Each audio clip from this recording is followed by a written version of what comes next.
देखिए जरा जो हालात बने हुए हैं ये तेल गैस को लेकर के वहां और क्या हो रहा है। पाकिस्तान में तो ऐसा लगता है कि मतलब सब कुछ उजड़ गया सा है। हालात ये हैं कि सरकार ने एक तरीके से नागरिकों से कह दिया है कि आप रात 8 बजे ही सो जाइए। पाकिस्तान की सरकार ने 7 अप्रैल से देश के ज्यादातर हिस्सों में बाजार और शॉपिंग मॉल्स रात 8 बजे से बंद करने का आदेश दे दिया। यह फैसला तेल और गैस बचाने के लिए किया गया। अब लोग सरकार से सवाल पूछ रहे हैं कि भाई स्ट्रेट ऑफ हॉर्मुज से जो आपने कहा था हमारे 20 जहाज 10 जहाज तेल लेके आए, हमारा झंडा लगा था उस जहाज पे, वो जहाज गए कहां? वो तेल अगर पाकिस्तान का था और आया तो तेल महंगा क्यों हुआ? ये क्यों कह रहे हो लाइटें ऑफ कर दो 8 बजे? और दूसरा, अगर हमारा तेल था और तुमने यहां कराची ला करके टैंकर बदल के झंडा बदल के किसी और देश को भेजा है, मतलब अमेरिका को भेजा है, तो बताओ देश को कि तुमने अपना सौदा कर लिया। सवाल जायज है। त्रिपाठी जी, कहां गए वो झंडे, पाकिस्तान के झंडे वाले टैंकर? नहीं, देखिए ये तो इसको समझिए, जो पहले भी हमने कहा था, चूंकि जयशंकर साहब तो बहुत ज़्यादा विद्वान व्यक्ति हैं, पढ़े लिखे हैं, डिप्लोमेट हैं, फिर मंत्री बन गए, तो उनके मुंह से वो शायद वो नहीं निकला होगा, अंग्रेजी में बोला होगा, लेकिन दलाली में तो ऐसे ही होता है ना भाई। अब उसका छोटा हिस्सा उनके हुक्मरानों को मिल जाएगा। पाकिस्तान की जनता को तेल नहीं मिला, तेल का बड़ा टैंकर गया, बड़े बड़े जहाज चले गए, अब 20 जहाज का अच्छा खासा कमीशन बनता है भाई, वो दलाली शहबाज शरीफ और असीम मुनीर बांट लेंगे, कुछ उसका छोटा छोटा हिस्सा और लोगों को आ जाएगा, तो दुबई में कुछ और आ जाएंगे। उनकी तेल कहां गया? अमेरिका भेज दिया तो और कहां जाएगा भाई? जिसकी दलाली आप करेंगे उसी के लिए करेंगे। ऐसा थोड़ी ना होगा कि वो दलाली किसी की, वो अपनी जनता की दलाली थोड़ी ना कर रहे थे।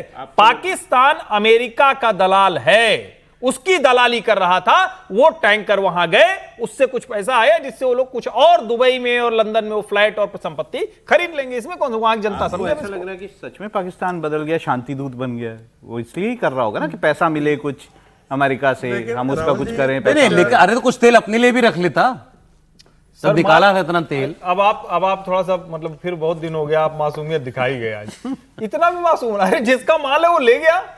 अच्छा चलिए, और जिसको मिला, मतलब ट्रंप को मिला, उस आदमी की भूख ऐसी है, शांति नहीं होती। वेनेजुएला का तेल सारा उसका तेल है, अपने पास भंडार है तेल का, कह रहे हैं मुझे ईरान का तेल चाहिए। अच्छा, उसमें भी मजेदार ये सवाल हुआ कि आप ट्रंप साहब, लोग आप अमेरिका में जो लोग कहते हैं कि जंग नहीं होनी चाहिए, उनके लिए आप क्या कहेंगे? इमेजिन कीजिए सवाल भारत के प्रधानमंत्री से हुआ होता, भारत पाकिस्तान की जंग चल रही है, और एक सवाल भारत के प्रधानमंत्री से, विदेश मंत्री से, किससे होता है कि साहब देश में लोग जंग के खिलाफ हैं, आप क्या कहेंगे? हालात होते हैं, जंग तो हम भी नहीं चाहते, कभी कभी करना पड़ता है, सबक सिखाना जरूरी है, ऐसी बात करेंगे आप?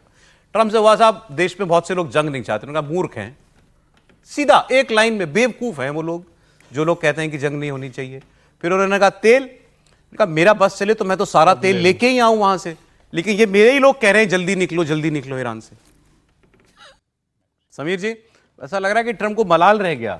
और इससे एक बात, अच्छा सीरियस नोट पर यह पता चलता है कि ट्रंप ने यह भी इससे एक्सेप्ट कर लिया कि ज्यादा देर में यहां रुकना भी नहीं चाहता, ना रुक सकता, और ऑयल को कंट्रोल करना चाहता हूं लेकिन कर नहीं पाऊंगा क्योंकि मुझे एग्जिट करना पड़ेगा ईरान। ये मतलब ये उनका दुख है कि भाई मेरा व्यावसायिक हित जो है वो ईरान के अंदर साधन नहीं रहा, मैंने वेनेजुएला में तो अपना हित पूरा कर लिया, अब ईरान में इस तरीके से नहीं कर पा रहा हूँ जो सोच के वो गए थे। लेकिन एक राष्ट्रपति का इस तरीके से सार्वजनिक बयान देना, मुझे लगता है ये ठीक नहीं है, और वो किसी की परवाह भी नहीं करते। अपने लोगों को बेवकूफ कह रहा है वो, सीधा अपने लोगों को बोल रहा है। जिस तरीके से आप, मतलब कल ट्रुथ पे उन्होंने जिस तरीके से भाषा का इस्तेमाल किया, ईरान के लिए गाली गलौज का इस्तेमाल किया, ये भी ठीक नहीं है। अमेरिका में उनका बहुत ज़्यादा विरोध रहा है, लेकिन ट्रंप है वो किसी की परवाह नहीं करते, उन्हें जो लगता है वो करते हैं। और जिन्होंने ट्रंप साहब का पहला कार्यकाल देखा होगा, उन्होंने कल्पना भी नहीं की होगी दूसरे कार्यकाल में ट्रंप साहब का ये रूप देखना पड़ेगा। मतलब पहले कार्यकाल, जिन लोग क्यों कह रहे हैं, हम ही लोग कहिए, हाँ मतलब सभी लोग उनका कार्यकाल के इस तरीके से उन्होंने व्यवहार करा दूसरे कार्यकाल के अंदर। अब एक सर एक खबर, इसकी बात जरूर करना चाहते हैं हम आखिर में प्रोग्राम में। प्रधानमंत्री ने कल एक पोस्ट किया, जो तकनीकी जानकार होंगे पहली नजर में समझ गए होंगे कि कितनी बड़ी बात वो कह रहे हैं। मेरे जैसे आदमी को थोड़ा समय लगा, थोड़ा पढ़ना पड़ा। प्रधानमंत्री ने कल पोस्ट किया है रात को 9:41 पे, इसके 25 मिलियन व्यूज हैं एक्स पे। उन्होंने कहा India takes a defining step in its civil nuclear journey, advancing the second stage of nuclear programme. हमने अपने न्यूक्लियर प्रोग्राम के दूसरे स्टेज में बढ़त हासिल कर ली है। क्या किया है हमने, अचीव क्या किया है हमारे साइंटिस्ट ने? The indigenously designed and build prototype fast breeder reactor at Kalpakkam has attend criticality.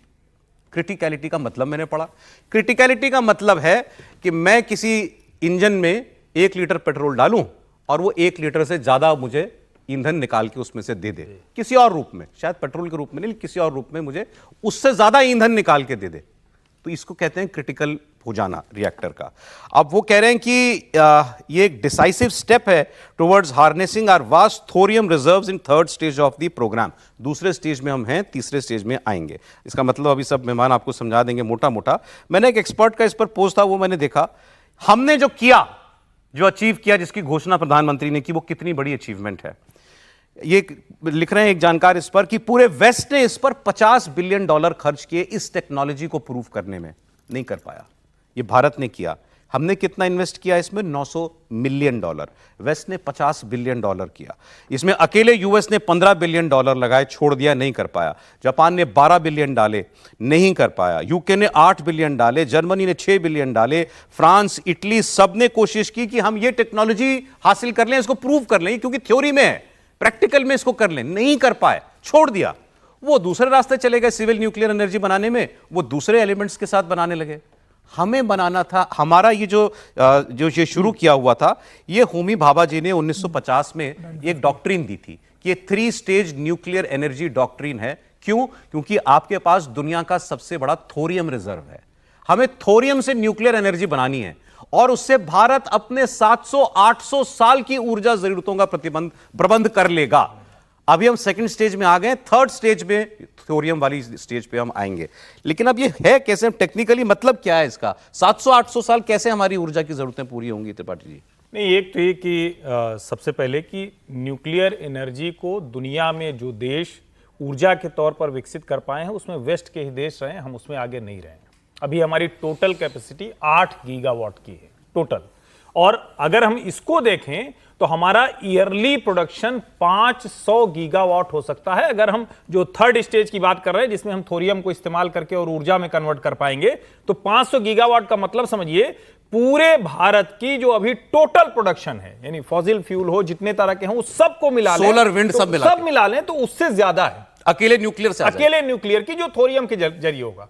चूंकि हमारे पास यूरेनियम नहीं है, दुनिया के दूसरे देशों में यूरेनियम के जरिए उसको हम करते हैं। और ये जो 3 स्टेज का है, जिसको दूसरा स्टेज हमने अभी किया है, इसकी सबसे बड़ी मुश्किल थी कि अगर हम फ्यूल बार बार डाल के उसको हम प्रोड्यूस करेंगे या प्रोडक्शन करेंगे, तो हमारे पास उतना फ्यूल भी नहीं होगा। इसकी जो सबसे बड़ी चीज है, जैसे जो सामान्य कई लोगों को, मैं भी पढ़ ही रहा था, तो एक व्यक्ति ने बड़ा अच्छा कहा कि जैसे कहा कि मान लीजिए पहली बार आपको कार में तेल डलाना पड़े, उसके बाद आपको तेल ही न डलाना पड़े। इसका मतलब यह नहीं हुआ कि कार की और मेंटेनेंस और सारी चीजें नहीं होंगी, लेकिन आपको फ्यूल का इस्तेमाल नहीं करना पड़ेगा, यानी उस कार से आप चाहे जहां दुनिया भर में जाए।